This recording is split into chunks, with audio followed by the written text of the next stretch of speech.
Air purification and oxygen production are just a portion of the environmental benefits provided by the Earth's forests.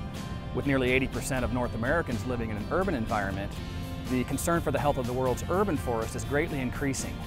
OSU Extension is working with city planners and foresters to create an urban forest that's more sustainable and efficient. By the year 2030, only 10% of the world's forest cover will be left at our current rate of cutting. So that means that the forest that you and I are seeing is mainly the urban forest. And the urban forest is in really bad shape. The normal age that the urban forest is living to is an age of 7 years.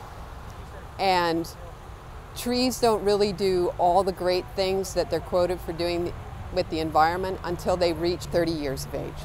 We're losing the forest cover. Our trees of what is left are not absorbing carbon dioxide the way they should because they're not surviving to a certain level. The three things together are making it very important that we plant more in the urban forest and that we also get the urban forest to survive.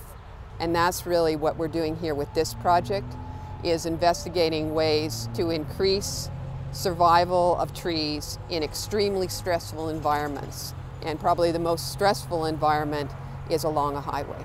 There's different methodologies that are used. We're using a liner tree, and we're looking at the species, which species survive best in the landscape, as well as how they're produced, if that makes a difference, and also what their size is when they go in the ground.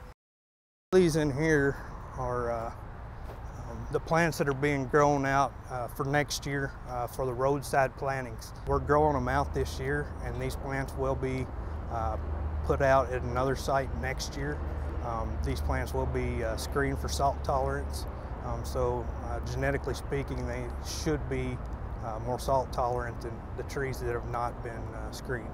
We're going to see next year if it's kind of correlates between the salinity screens and being salt tolerant in a greenhouse type setting, if that will correlate there to be planted in the field.